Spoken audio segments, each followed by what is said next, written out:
Assalamualaikum warahmatullahi wabarakatuh. Hai semuanya, apa kabar? Semoga kalian selalu dalam keadaan sehat walafiat ya. Oke, di kesempatan kali ini aku akan membawakan sebuah cerita yang ditulis oleh Lakon Story berjudul Tumbal Tarakhir. Nah, untuk teman-teman yang baru bergabung dengan channel ini, silakan dukung channel ini dengan cara klik tombol subscribe, like, dan komen. Dan tidak usah pakai lama ya, langsung saja kita masuk ke cerita dari Tumbal Tarakhir.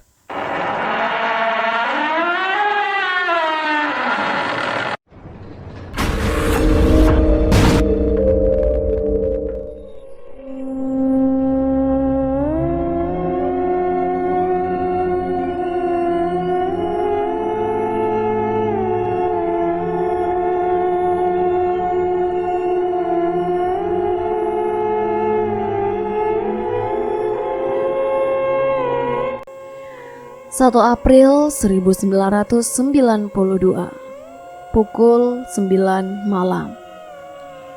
Bel pulang kerja berbunyi, menandakan jika waktu itu jam dinding sudah menunjukkan pukul 9 malam. Tapi sayangnya bukannya diperbolehkan pulang oleh Pak Broto. Semua karyawan malam itu sengaja dikumpulkan.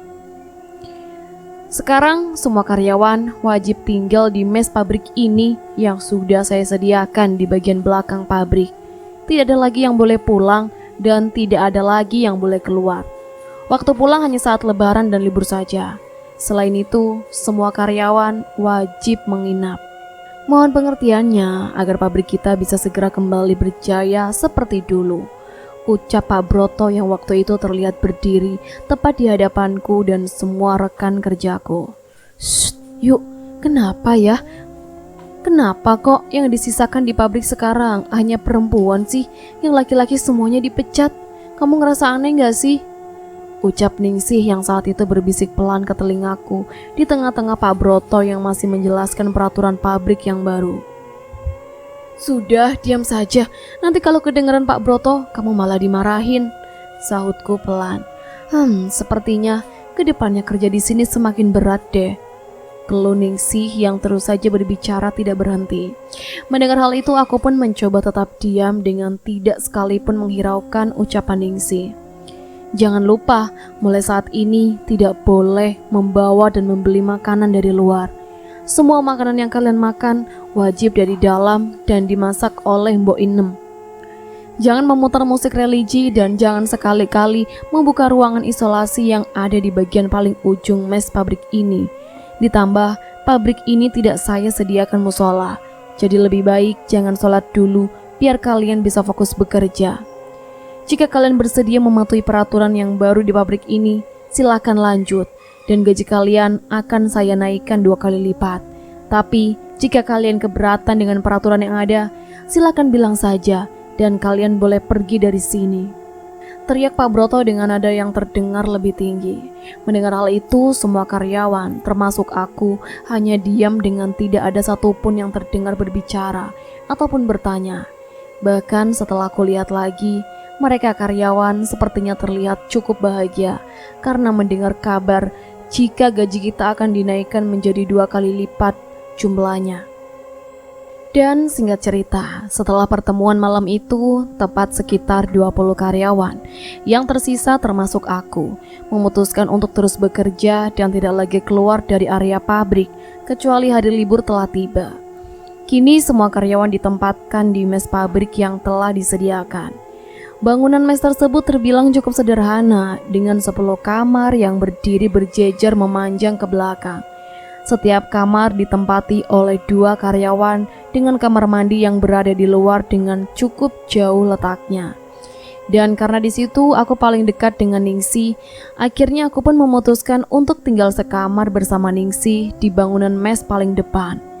Hal itu memang sengaja aku lakukan agar letak kamarku berjauhan dengan ruangan isolasi yang terletak di bagian paling ujung belakang. Halah, mes ini sudah seperti kosku deh, kecil banget, mana gak ada kamar mandinya lagi. Kalau ke kamar mandi kita harus keluar.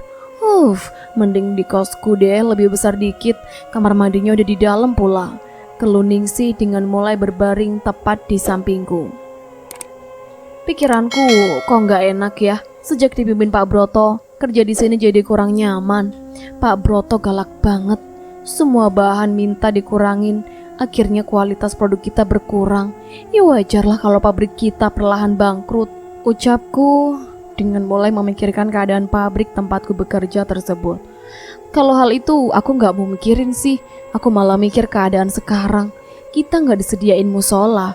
Kita disuruh fokus kerja, tapi nggak boleh sholat. Nggak boleh dengar musik religi juga.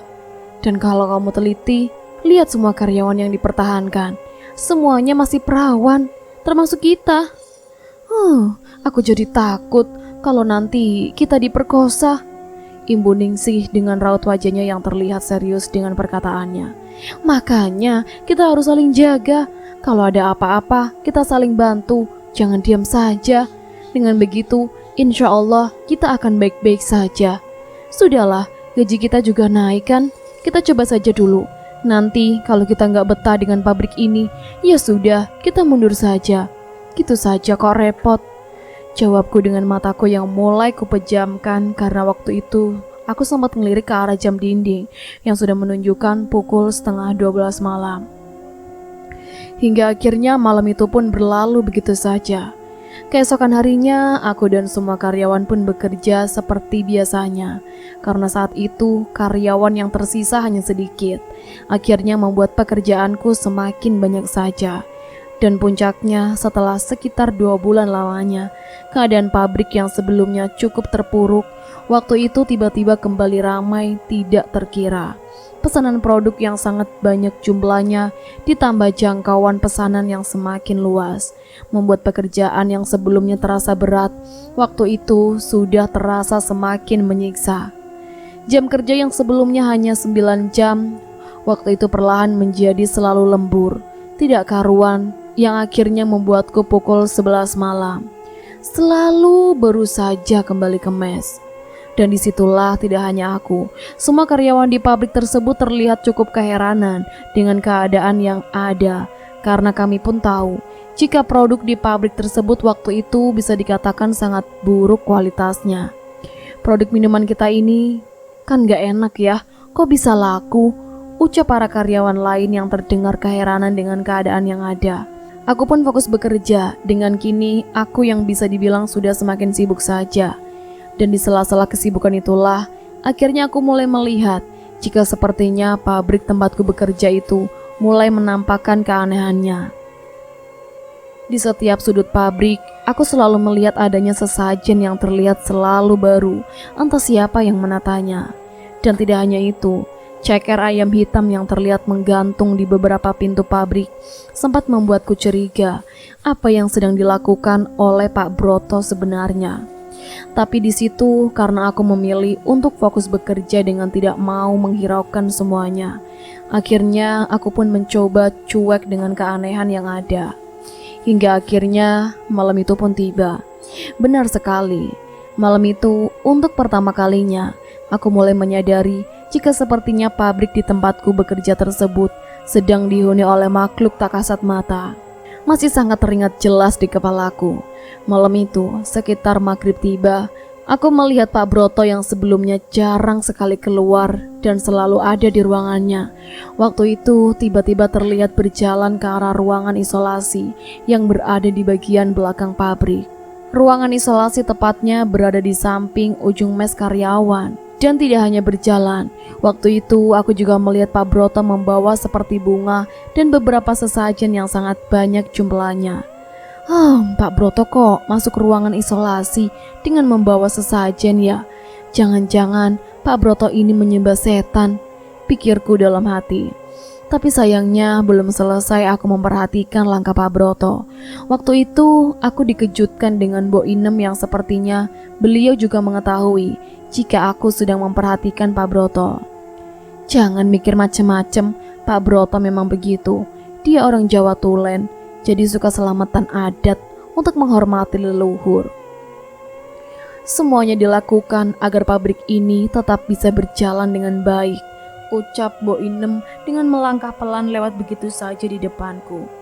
Mendengar hal itu, aku pun hanya tersenyum dengan kembali beraktivitas melanjutkan pekerjaanku.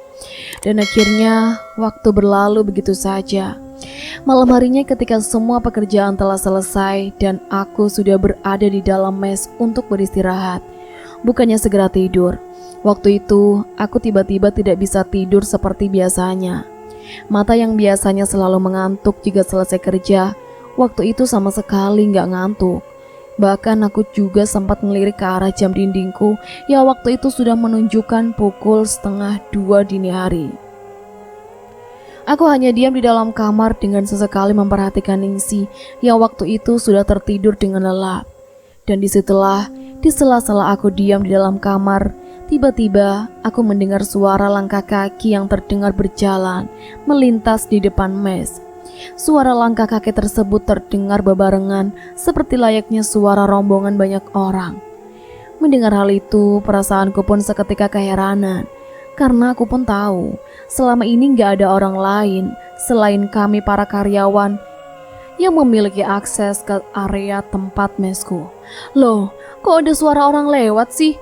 Banyak banget lagi suaranya. Siapa ya mereka? Kok aneh, malam-malam lewat depan mes? Ucapku dalam hati dengan aku yang mulai membuka tirai jendelaku dengan perlahan. Namun anehnya ketika tirai sudah terbuka dan aku bisa melihat ke arah luar, jantungku seketika berdetak kencang. Tanganku gemetar dengan mataku yang melotot seolah tidak percaya dengan apa yang kulihat. Bagaimana tidak, malam ini dengan mata kepalaku sendiri, aku melihat ada sekitar 7 orang laki-laki tua yang terlihat memakai jubah hitam semua. Dan gak cuma itu, selain tinggi, badan mereka yang sangat sama, bau yang mereka keluarkan juga bau bunga melati yang tercium sangat kuat aromanya. Aduh, siapa mereka? Pikirku dengan mataku yang terus melihat ke arah mereka, yang terlihat berjalan menuju kamar Asri dan Dini yang terletak di kamar paling ujung. Karena perasaan yang mulai ketakutan, akhirnya aku pun segera bergegas ke arah pintu kamar dan kembali memastikan jika kamarku sudah terkunci rapat. Setelah pintuku pastikan sudah terkunci, aku pun segera masuk ke dalam selimut dan segera memejamkan mata dengan pikiran yang sudah mulai kemana-mana. Siapa ya mereka? Kok aneh banget, pikirku dalam hati. Tapi anehnya, entah apa yang saat itu terjadi kepadaku. Yang jelas waktu itu, aku tiba-tiba tertidur pulas dengan sendirinya. Atau jika boleh digambarkan dalam istilah Jawa, waktu itu aku seperti sedang disirap. Hingga akhirnya aku pun tertidur pulas, meski sebelumnya aku sama sekali tidak merasakan kantuk. Keesokan harinya, keadaan pabrik yang sebelumnya biasa-biasa aja. Waktu itu seketika heboh dengan suara teriakan Dini yang terdengar sangat keras. Mendengar hal itu, semua karyawan pagi itu seketika menuju ke kamar Dini, yang ternyata pagi itu Dini melihat Asri, teman sekamarnya, sudah meninggal dunia dengan keadaan yang cukup mengerikan. Mulutnya menganga dengan sebagian tubuh yang gosong, membuat semua karyawan terlihat cukup keheranan karena kami semua pun tahu, 1 hari sebelumnya Dini terlihat baik-baik saja. Mayat Asri kok gosong seperti terbakar ya Yuk? Kenapa dia? Tanya Ningsih. Dan tanpa menjawab perkataan Ningsih, waktu itu aku hanya diam dengan jantungku yang kembali berdetak dengan sangat kencang. Ditambah pagi itu pandanganku tiba-tiba mengarah ke arah Mbok Inem yang berdiri di kejauhan dengan tatapan matanya yang terlihat cukup mencurigakan. Kematian Asri ini sepertinya ada hubungannya dengan rombongan orang yang kulihat semalam deh. Pikirku dalam hati dengan sesekali aku melihat ke arah Mbok Inem yang saat itu masih terlihat berdiri di kejauhan. Namun di situ karena aku gak mau membuat keruh keadaan, akhirnya aku hanya memilih diam dengan tidak sekalipun menceritakan tentang kejadian yang sudah aku lihat semalam. Dan puncaknya hari itu, akhirnya pabrik pun libur 1 hari untuk berduka cita atas kematian Asri. Singkat cerita, sekitar pukul 12 siang, jenazah Asri pun diambil oleh keluarganya dan dibawa pulang ke rumahnya. Setelah semua urusan jenazah selesai, bukannya berbelasungkawa, Pak Broto waktu itu terlihat santai saja dengan tidak sekalipun terlihat memperdulikan semuanya. Sudah, kalian fokus kerja saja. Besok kita buka lowongan lagi, 1 orang untuk menggantikan Asri, ucap Pak Broto jelas. Beberapa minggu kemudian keadaan pabrik kini bisa dikatakan semakin lama sudah semakin aneh saja. Banyaknya sesajen yang ada di sana dan di sini sudah membuktikan jika Pak Broto benar-benar sedang bekerja sama dengan makhluk tak kasat mata. Dan tidak hanya itu, di hari-hari tertentu tidak sedikit karyawan yang tiba-tiba kesurupan dengan sendirinya, seolah-olah menguatkan jika pabrik tersebut memang sudah tidak sebagaimana mestinya. Benar, waktu itu kami bisa dikatakan sangat dilema. Meski keadaan di pabrik semakin hari semakin aneh, kami tetap bertahan karena gaji yang cukup menggiurkan. Di sisi lain, ekonomi kami memang membutuhkan meski keadaan yang bisa dibilang sangat mengherankan. Tidak jarang kami melihat rekan kami yang kesurupan. Ditambah setiap malam kami melihat kegiatan Boinem sudah semakin aneh saja, seperti menabur potongan bunga melati di setiap depan kamar mes kami, menaruh sesajen di setiap pintu mes, dan lain sebagainya. Dan puncaknya setiap malam Jumat lagi tiba, 1 persatu dari kami tiba meninggal dunia dengan kondisi yang sama dengan kondisi Asri sebelumnya. Sebagian tubuh gosong dengan mulut yang menganga, sudah membuktikan jika kematian karyawan di pabrik tersebut bisa dikatakan sangat tidak wajar. Tapi anehnya setelah kematian karyawan lama, selalu ada karyawan baru yang menggantikannya. Dan puncaknya saat itu, karyawan lama benar-benar kuhitung dan tinggal hanya 3 jumlahnya, termasuk aku. Singkat cerita, karena ketakutan akhirnya aku, Ningsi, dan Welas yang notabene adalah karyawan lama yang tersisa akhirnya memutuskan untuk melarikan diri karena kami takut Kamila yang saat itu akan menjadi korban selanjutnya. Benar, setelah sekian lama dan memperhatikan semuanya, aku pun tahu jika Pak Broto sedang mengabdi kepada setan dengan menumbalkan karyawannya agar pabriknya bisa semakin maju. Tapi sayangnya setelah kita bertiga sudah keluar dan di rumah kami masing-masing, bukannya aman, ternyata kematian itu pun tetap datang ketika malam Jumat Legi telah tiba. Setelah Welas dan Ningsi ditemukan meninggal dunia di rumahnya, waktu itu hanya tersisa akulah yang masih ada di dunia. Mengetahui semua itu, setiap harinya aku hanya menangis dengan melihat kalender yang sudah semakin mendekat ke hari Jumat Legi berikutnya. Dan semua keadaanku tersebut sudah kuceritakan kepada orang tuaku dan keluargaku. Namun sayangnya, karena mereka orang yang kurang percaya dengan hal yang berbau mistis, akhirnya keluhanku pun bukan dianggap sebagai masalah yang serius. Dan puncaknya, malam itu adalah tepat 7 hari sebelum malam Jumat Legi tiba. Aku yang sebelumnya selalu menangis di setiap harinya, waktu itu sudah pasrah dengan waktu yang saat itu banyak kuhabiskan dengan melamun begitu saja. Rasa pasrah, menyesal dan ketakutan akan kematian waktu itu benar-benar sudah bercampur menjadi satu. Tapi syukurnya Tuhan masih sayang kepadaku. Di tengah-tengah rasa keputusasaan, waktu itu di rumahku tiba-tiba didatangi oleh Kiai Ahmad, yang mana beliau adalah salah satu tokoh agama yang ada di daerahku. Aku tadi tidak sengaja lewat depan rumah ini, dan aku lihat sepertinya di rumah ini akan ada berita kematian, ucap Kiai Ahmad dengan menatap ke arahku. Mendengar hal itu, orang tuaku yang sebelumnya menyambut kedatangan Yai Ahmad di depan pintu seketika terkejut dengan perasaan yang seolah tidak percaya dengan apa yang sudah dikatakan oleh Yai Ahmad. "Hah? Maksudnya bagaimana, Yai?" ucap ibuku yang terlihat cukup kaget dengan ikut menatap wajahku. "Ayu, kenapa kamu ini, nak? Seharusnya ini tidak boleh terjadi padamu. Kamu gak salah apa-apa. Jangan mau dijadikan tumbal oleh orang yang gak bertanggung jawab," ucap Kiai Ahmad terlihat serius. Di situ rasa kaget orang tuaku terlihat seperti sudah sampai pada puncaknya. Mereka seolah baru menyadari jika semua ucapanku selama ini memang benar adanya. Jadi, apakah benar jika Ayu akan meninggal di malam Jumat seperti apa yang sudah dikhawatirkannya selama ini? Tanya ayahku kepada Kiai Ahmad. "Benar," jawab Kiai Ahmad singkat dengan terus memperhatikan mataku. "Yai tahu dari mana?" Saut ayahku yang memang masih terlihat memastikan ucapan Kiai Ahmad tersebut. Lah itu, di belakang Ayu ada kuntilanak yang sudah lama mengikuti Ayu. Ayu ini sepertinya dijadikan tumbal oleh bosnya. Kita tidak bisa menuntutnya karena kita tidak punya bukti jika semua ini memang ulahnya. Tapi jika kamu paham dunia astral, mungkin kamu akan paham dengan apa yang saya katakan. Imbuh Kiai Ahmad. Mendengar hal itu, semua orang di rumahku pun seketika terlihat terlesu. Rasa pasrah waktu itu benar-benar sudah bercampur aduk menjadi satu. Ibuku saat itu sudah tidak lagi bisa menahan tangisnya dengan ayahku yang seketika emosi besar dan ingin membuat perhitungan dengan Pak Broto. Tapi untungnya di situ ada Kiai Ahmad yang kembali menenangkan ayahku. Pak Broto orang kaya. Apapun yang kamu lakukan padanya, kamu akan kalah dalam urusan dunia. Dia bisa membeli hukum dan sebagainya. Jika kamu membantai Pak Broto, kamu akan dipenjara dan Ayu akan tetap meninggal.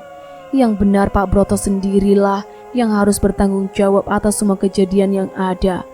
Tentu saja bukan tanggung jawab dalam hukum, tapi tanggung jawab dengan cara lainnya, ucap Kiai Ahmad menjelaskan. Jadi bagaimana ini Yai? Sahut ayahku keras. Biar Broto yang jadi tumbal terakhir, ucap Kiai Ahmad singkat. Mendengar hal itu aku pun seketika kebingungan dengan perasaan yang terkejut.